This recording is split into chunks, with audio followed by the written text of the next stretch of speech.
अस्सलाम वालेकुम students. First year maths की बुक हम कर रहे हैं पंजाब टेक्स्ट बुक बोर्ड और फेडरल बोर्ड की पेपर्स को जो फॉलो करता है। चैप्टर नंबर 6 स्टार्ट करने वाले हैं हम, सीक्वेंसेस एंड सीरीज़। इसमें सीक्वेंसेस एंड सीरीज़ में हम लोग जहाँ से रिड्यूस सिलेबस के अकॉर्डिंगली स्टार्ट करेंगे वो अर्थमेटिक प्रोग्रेशन से। सीक्वेंसेस एंड सीरीज़ में जैसे जैसे एक्सरसाइजेज आती जाएंगी तो आपको मैं एक्सप्लेन कर दूंगी कि सीक्वेंस और सीरीज़ में क्या फ़र्क है। जैसे फॉर एग्जांपल हम एक सीक्वेंस लिखते हैं 3, 6, 9 एंड सो ऑन। ठीक है। अब अगर आप ऑब्जर्व करें, एक ख़ास पैटर्न के साथ ये नंबर्स लिखे गए हैं। हर नंबर दूसरा नंबर पहले नंबर से 3 डिजिट्स बड़ा है। ठीक है। या हम ये भी कह सकते हैं कि ये मल्टीपल्स हैं 3 के सारे। तो यहाँ पे अब आपके पास एक ख़ास पैटर्न के साथ जब कुछ नंबर्स लिखे जाते हैं तो उसे हम कहते हैं कि एक सीक्वेंस है। अब सीक्वेंसेस की जो आप इस चैप्टर नंबर 6 में टाइप्स पढ़ेंगे वो 3 टाइप्स पढ़ेंगे। सबसे पहली जो है वो है अर्थमेटिक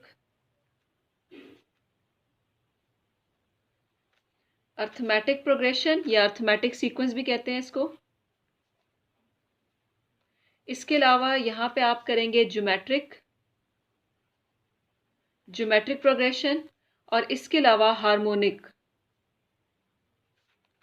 अच्छा, अर्थमेटिक प्रोग्रेशन को एपी से रिप्रेजेंट किया जाता है, सीपी और एचपी। अब अर्थमेटिक प्रोग्रेशन सबसे पहले जो हम एक्सरसाइज 6.2 से स्टार्ट करेंगे वो अर्थमेटिक प्रोग्रेशन होगी। फॉर एग्जांपल, अगर मैं एक सीक्वेंस लिखती हूँ 3, 6, 9, 12 एंड सो ऑन। अगर आप ऑब्जर्व करें, हर दूसरा नंबर पहले नंबर में 3 ऐड करके आ रहा है। ऐसा ही है, 3 + 3 is 6, 6 + 3 is 9, 9 + 3 is 12। यानी कि कोई भी दो नंबर्स लें, सेकंड को फर्स्ट में से माइनस करें, यानी 6 - 3 क्या आया, 3। इसी तरह से इन दोनों नंबर्स को देख लें, 9 - 6 क्या आ रहा है, 3। या 9 और 12 को देख लें, कंसेक्टिव नंबर्स जो एक दूसरे के बाद होते हैं, 12 - 9 करके देख लें तो क्या आ रहा है, 3। तो ये इनका क्या है, this is called common difference. अगर आप ऑब्जर्व करें, कोई भी दो कंसेक्टिव नंबर्स उनका कॉमन डिफरेंस लें और वो सेम आ रहा हो, तो इसका ये मतलब है कि आपकी अर्थमेटिक सीक्वेंस है, अर्थमेटिक प्रोग्रेशन है, एपी है ये आपकी। तो कॉमन डिफरेंस कोई से भी दो डिजिट्स कंसेक्टिव लेके 3, 6 ले लें, 9, 12 ले लें, लेकिन सेम आना चाहिए। अब ये जो सीक्वेंस लिखी, कॉमन डिफरेंस को आप डिनोट करते हैं डी से, 3, 6, 9, 12 एंड सो ऑन। ये जो 3 पहली टर्म है इसको हम लिखते हैं ए, ये फर्स्ट टर्म है ए भी कह सकते हैं इसको या A1 भी कह सकते हैं। जो सेकंड टर्म है this is A2, A3, A4 and so on until nth term. इसे हम कहते हैं, ये कौन सी टर्म है, nth टर्म है।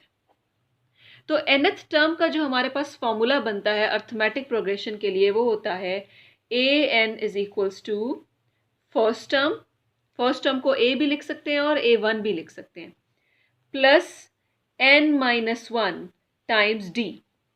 an is nth term, a is first term, n is the number of terms, कि कितनी टर्म्स हैं यहाँ पे, -1 टाइम्स कॉमन डिफरेंस। तो आपने अर्थमेटिक प्रोग्रेशन या अर्थमेटिक सीक्वेंस के लिए ये फॉर्मूला याद रखना है, और ये टर्म्स कौन कौन सी हैं आपको ये भी याद होनी चाहिए। अब आ जाते हैं एक्सरसाइज 6.2 पे। रिड्यूस सिलेबस के अकॉर्डिंगली हमने करना है क्वेश्चन नंबर 2, 3, 5, 7, 8, 9, 11, 12, 13 और 14। 2 से स्टार्ट करते हैं। क्या कह रहे हैं क्वेश्चन नंबर 2 में, इफ an-3 = n-5 तो find the nth term of the sequence. अच्छा, उन्होंने क्या दे दिया आपके पास क्वेश्चन नंबर 2 में, क्वेश्चन नंबर 2 में ये एक्सरसाइज 6.2 है, an-3 = 2n-5।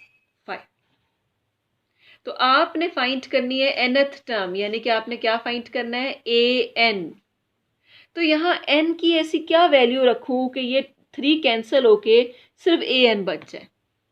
तो हम कह लेते हैं let n = n + 3, put in 1।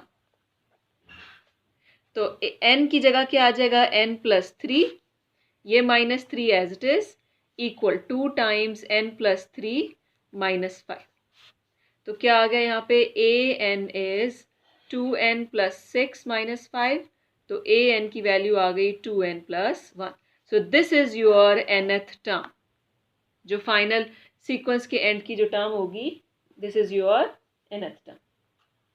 Question number 2 के बाद हमने करना है क्वेश्चन नंबर 3। क्वेश्चन नंबर 3 में कह रहे हैं, if fifth term of an AP is 16, fifth term 16 है और 20th टर्म 46 है, तो हमने 12th टर्म बतानी है। ठीक है, फिफ्थ टर्म यानी कि A5 कितनी है हमारे पास, 16 है। ठीक है, इसके अलावा 20th टर्म इज 46, यानी A20 क्या है, 46। हमने क्या फाइंड करना है, 12th टर्म यानी A12 फाइंड करना है कि 12th नंबर पे कौन सी टर्म है। अब आपको पता है फॉर्मूला मैंने आपको बताया हुआ क्या है कि an किसके इक्वल होता है, a plus n-1 into D, इस n से एक माइनस।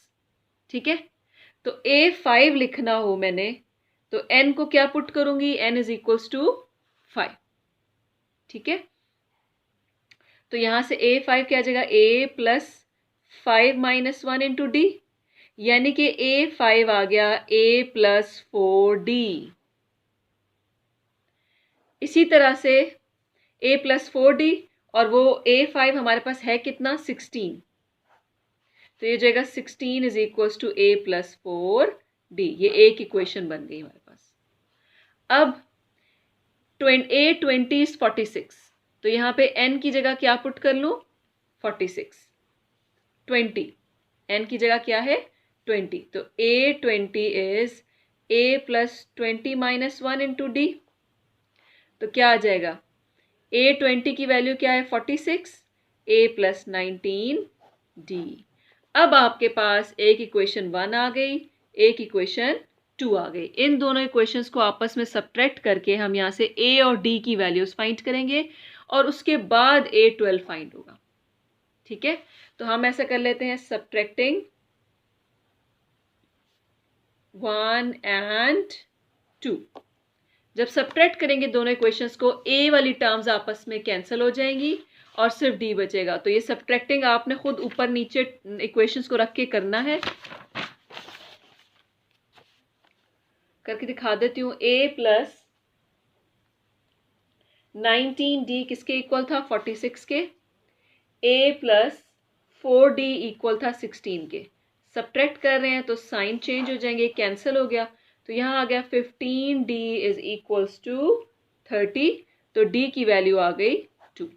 अब इसको किसी भी इक्वेशन में पुट कर लें, पुट इन 1, ताकि A की वैल्यू आ जाए।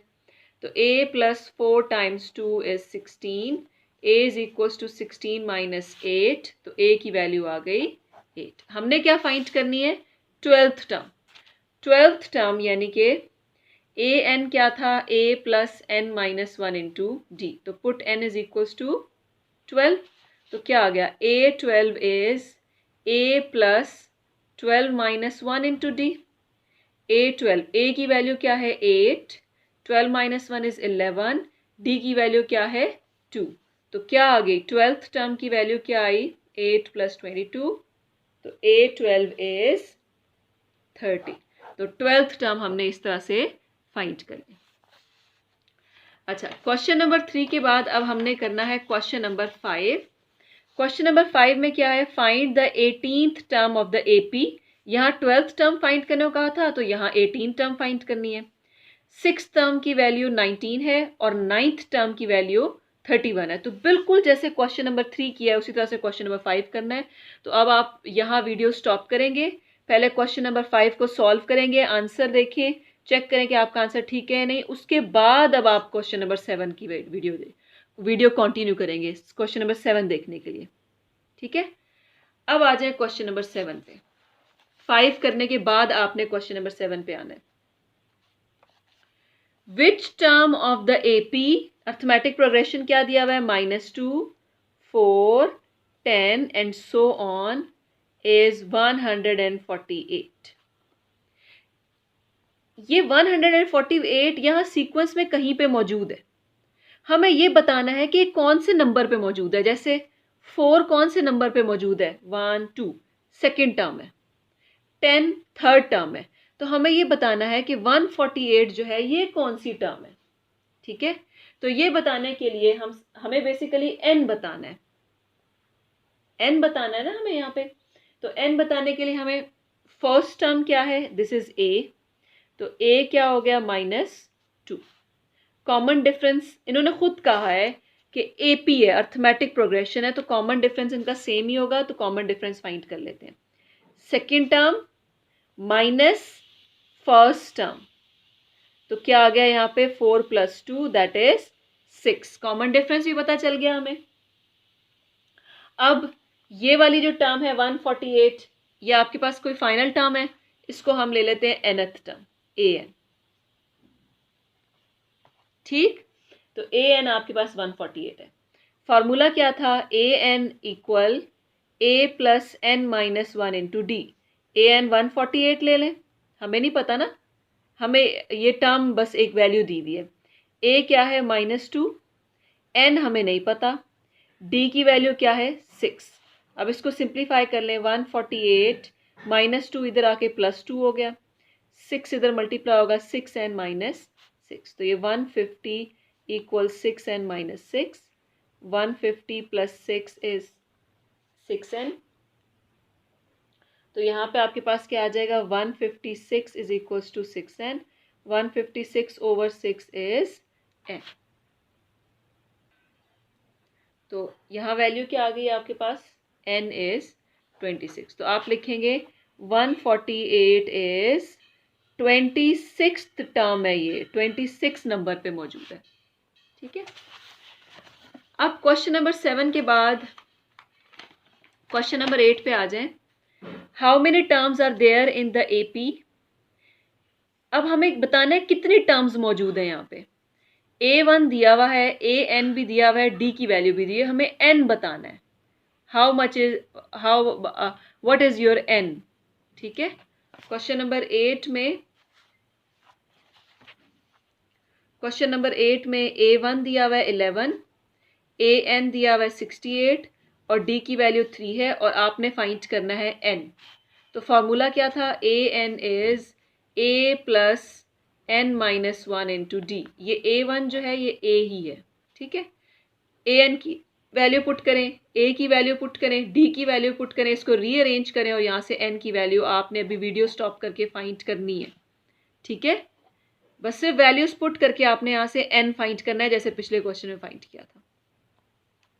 क्वेश्चन नंबर 8 के बाद क्वेश्चन नंबर 9 पे आ जाएं। क्वेश्चन नंबर 9 में कह रहे हैं nth term of AP is 3n - 1। तो हमने अर्थमेटिक प्रोग्रेशन फाइंड करनी है, सीक्वेंस फाइंड करनी है। nth टर्म दे दी है, nth टर्म यानी an कितनी है 3n - 1। हमने क्या फाइंड करनी है, सीक्वेंस फाइंड करनी है, यानी पहली वैल्यू, दूसरी वैल्यू, तीसरी वैल्यू एंड सो ऑन। तो पहली वैल्यू क्या होती है A1, दूसरी होती है A2, फिर A3 एंड सो ऑन, यानी n हम यहाँ पुट करते जाएंगे। Put n is equals to 1, तो A1 इज 3 1 - 1, तो ये आ गया 2। Put n is equals to 2, तो A2 इज 3 × 2 - 1, तो ये आ गया 5। Put n is equals to 3, तो A3 इज 3 × 3 - 1, तो ये आ गया 8। तो आपकी arithmetic progression will be 2, 5, 8 and so on. अब आप आ जाएं क्वेश्चन नंबर 11 पे। क्वेश्चन नंबर 11 में कह रहे हैं if L, M, N are the pth, qth and rth terms of an AP। तो हमने ये शो करना है कि ये पूरी टर्म इक्वल्स टू 0 है, ये पूरा एक्सप्रेशन इक्वल्स टू 0 है। क्वेश्चन नंबर 11 का पहला पार्ट।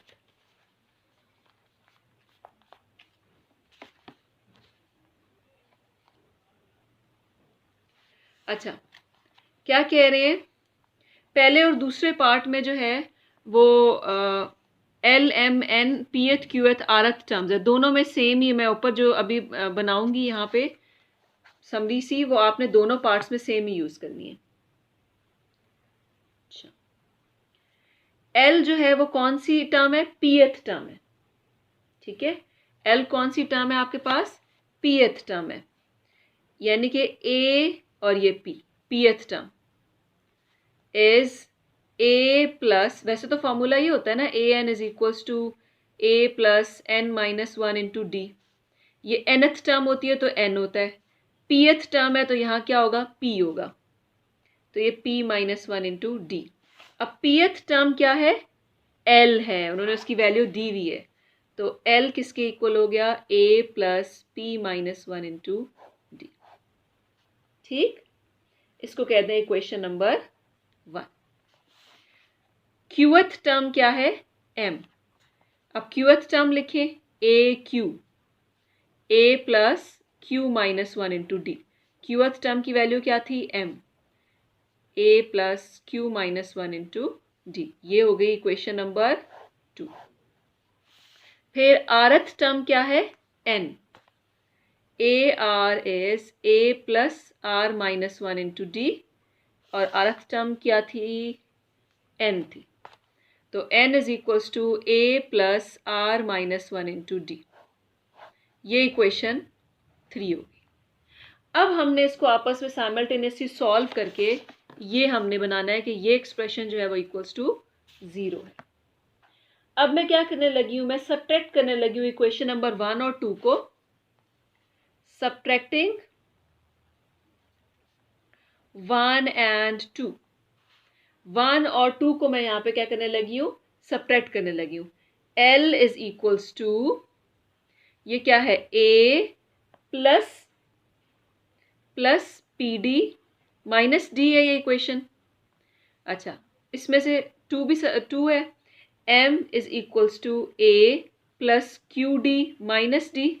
सब्ट्रैक्ट कर रहे हैं तो साइन चेंज हो जाएंगे, तो आपके पास क्या आ जाएगा? L minus M is equals to, ये भी कैंसल, ये भी कैंसल, तो क्या बचा यहाँ पे? P d minus q d. तो क्या बचा? L minus M is P minus q times d. ठीक है। अच्छा, अब इसी तरह से मैं सेकंड और थर्ड को सब्ट्रैक्ट करने लगी हूँ। इसमें से भी A और D को एलिमिनेट करेंगे। Subtracting second and third. Second equation क्या है यहाँ पे आपके पास? M is equals to A plus q d minus d, N is equals to A plus r d minus d. Subtract कर रहे हैं तो साइन चेंज हो जाएंगे, तो ये cancel. M minus N is q d minus r d, तो M minus N किसके इक्वल आ गया? Q minus r times D। ठीक है। अब हमने क्या किया? हमने इसको इक्वेशन नंबर 4 का नाम दे दिया और इसको हमने नाम दे दिया इक्वेशन नंबर 5। अब मैं डिवाइड करने लगी हूँ 4 और 5 का, लेफ्ट साइड को लेफ्ट साइड के साथ, राइट साइड को राइट साइड के साथ। डिवाइडिंग इक्वेशन 4 एंड 5, तो D भी इलिमिनेट हो जाएगा, D भी कैंसिल हो जाएगा। डिवाइडिंग 4 एंड 5, 4 मैंने इस तरह रोमन में लिखना है, ठीक है। तो यहाँ आपके पास क्या आ जाएगा? L minus M over M minus N equal है P minus Q into d over Q minus r into d. तो ये D और D कैंसिल हो गया। क्रॉस मल्टीप्लाई कर दें तो ये आएगा L minus M into Q minus R equal आ जाएगा आपके पास P minus Q into M minus N. ठीक है। अब हम इसको मल्टीप्लाई कर लेते हैं, एक्सपेंड कर लेते हैं। जब हम इसको एक्सपेंड करेंगे मल्टीप्लाई करके, पहले L इन दोनों से मल्टीप्लाई होगा, L q minus L r minus M q plus M r equals to p M minus p N minus q M plus q N. अब सारी टर्म्स को लेफ्ट साइड पे मूव करें। L q minus L r minus M q plus M r minus p M ये positive p N, ये positive q M हो जाएगा और ये minus q N is equals to 0। अब मैं क्या करने लगी हूँ यहाँ पे आप देखिए जो L वाली टर्म है, यहाँ देखिए क्या बनाना है, L कॉमन है, M कॉमन है और N कॉमन है, तो मैं यही करने लगी हूँ। ठीक है, यहाँ से देखिए मैं L कॉमन लेने लगी हूँ। जब L कॉमन लूँगी तो क्या आएगा, Q माइनस R। यहाँ से क्या कॉमन लूँ, यहाँ पे आपके पास क्या कॉमन आ सकता है, M कॉमन आ सकता है। ठीक है, तो प्लस M कॉमन लूँगी तो पहले R और फिर माइनस Q। ठीक है, अच्छा फिर इसके अलावा एक और टर्म जो आपके पास बनती है यहाँ पे,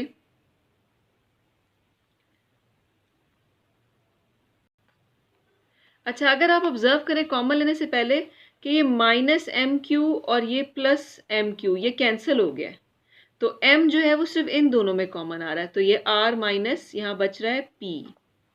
लास्ट वाले दोनों में से क्या कॉमन आ रहा है, n, तो अंदर बचा p minus q equals to 0। तो यही इक्वेशन थी जो आपने प्रूव करनी थी, तो ये प्रूव्ड। ठीक है, अब आप क्या करेंगे, वीडियो को स्टॉप करेंगे। वीडियो को स्टॉप करने के बाद आपने क्या करना है, इसका ये सेकेंड पार्ट प्रूव करना है। उसमें सेकेंड पार्ट में आपने P कॉमन लेना है, Q कॉमन लेना है और R कॉमन लेना है। करना सारा मेथड आपके पास वही है, उसी तरह से मेथड करना है सारा। ठीक है, जैसे आपने ये फर्स्ट का मेथड किया।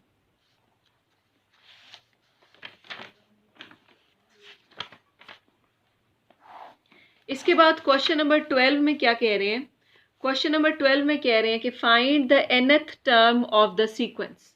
हमने ये एक सीक्वेंस दी हुई है, इसकी हमने nth टर्म फाइंड करनी है।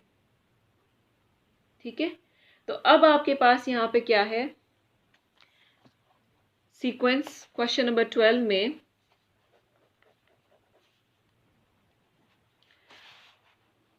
4/3 whole square, comma 7/3 whole square, comma 10/3 whole square and so on. हमने इसकी क्या फाइंड करनी है, nth टर्म। अब अगर आप ऑब्जर्व करें सबके ऊपर स्क्वायर्स हैं, सबका डिनोमिनेटर 3 है, सिर्फ न्यूमिनेटर चेंज है, तो मैं यहाँ कंसिडर कर लेती हूँ सिर्फ न्यूमिनेटर वाली टर्म्स 4, 7, 10 एंड सो ऑन। ऊपर वाली टर्म्स का पैटर्न ऑब्जर्व करना चाह रही हूँ मैं nth टर्म लिखने के लिए, क्योंकि डिनोमिनेटर तो कांस्टेंट है, स्क्वायर्स भी कांस्टेंट है। अब आपके पास ये फर्स्ट टर्म है, तो a जो है वो आपके पास 4 है, कॉमन डिफरेंस क्या होता है, second term minus first term, तो ये आपके पास आ गया यहाँ पे 3। अच्छा अब nth term a n is a plus n minus 1 into d, तो क्या आ जाएगा 4 प्लस n माइनस 1 इंटू 3, तो ये आ जाएगा 4 प्लस 3n माइनस 3, तो ये आया 3n प्लस 1। यानी कि इसके अकॉर्डिंगली हमारी nth टर्म क्या बनेगी, nth term of given AP will be 3n plus 1 numerator में divided by 3 as it is और होल स्क्वायर। तो आई होप आपको ये क्लियर हो गया होगा क्वेश्चन नंबर 12। क्वेश्चन नंबर 13 पे आ जाते हैं। क्वेश्चन नंबर 13 में कह रहे हैं if 1/a 1/b and 1/c are in AP, तो हमने ये इक्वेशन शो करनी है। क्वेश्चन नंबर 13 और 14 बहुत इंपॉर्टेंट भी है, ये नोट कर लें। Show that b is equal to 2ac/a plus c। Question number 13, question number 13 में अब आपके पास जो टर्म्स हैं AP की, given that 1/a 1/b 1/c are in AP। अगर ये AP में है तो इनका कॉमन डिफरेंस सेम होगा। क्या मतलब कि इन दोनों टर्म्स का कॉमन डिफरेंस ले या इन दोनों टर्म्स का कॉमन डिफरेंस ले, दोनों सेम होगा। यानी कि 1/b माइनस 1/a ले लें या 1/c माइनस 1/b ले लें, तो बात एक ही होगी, कॉमन डिफरेंस तो सेम ही होता है। अब इसको सॉल्व करने लगी हूँ मैं। सॉल्व करने के लिए क्या करती हूँ कि थोड़ा रीअरेंज कर लेती हूँ, इसको इधर ले आती हूँ, 1/b प्लस 1/b लिख लेते हैं और 1/c प्लस 1/a लिख लेते हैं। तो यहाँ पे क्या बन जाएगा 2/b और यहाँ AC, तो यहाँ आ जाएगा A प्लस सी। तो हमने क्या b की वैल्यू करनी है, b ऊपर है, ठीक है, या क्रॉस मल्टीप्लाई कर लें, b उधर मल्टीप्लाई कर लें, AC इधर, तो 2AC is A plus c multiply by b, तो 2AC ओवर A प्लस सी किसके इक्वल आ गया, b के। तो यही हमने प्रूव करना था, ठीक है। अच्छा, इसके बाद क्वेश्चन नंबर 14 जो है वो क्या है, 1/a 1/b 1/c are N AP। तो हमने शो करना है कि कॉमन डिफरेंस जो है वो इसके इक्वल है। तो 14 में अब हमने क्या करना है,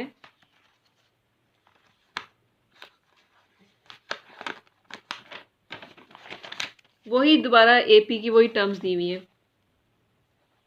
given that 1/a 1/b 1/c are in AP।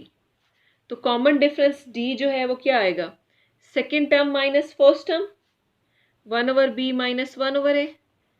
Common difference क्या आएगा, third term minus second term, इस तरह से, ठीक है। अब मैं क्या करने लगी हूँ, मैं दोनों इक्वेशंस को ऐड करने लगी हूँ, एडिंग, ठीक है, एडिंग 1 एंड 2। तो जब दोनों को ऐड करेंगे, d is equals to 1/b minus 1/a, d is equals to 1/c minus 1/b।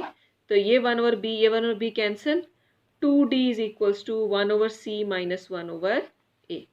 तो 2d is equals to AC, तो यहाँ आ जाएगा a माइनस सी। तो d is equals to a minus C over 2AC। तो common difference